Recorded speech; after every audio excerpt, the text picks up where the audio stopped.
केन्दुझर जिला आनंदपुर स्थित उत्तरेश्वर मंदिर रे अष्टमतम वार्षिक शीतल षष्ठी उत्सव और प्रभु शिवंक दिव्य विवाह महोत्सव अत्यंत आडंबर और भक्तिमय परिवेश मध्य पालित हो जाइछि।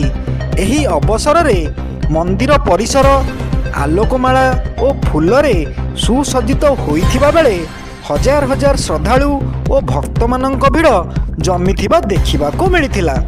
विधि विधान अनुजाई पूजा अर्चना परे महादेव शिव और माता पार्वती शिव विवाह उत्सव अनुष्ठित होइथिला।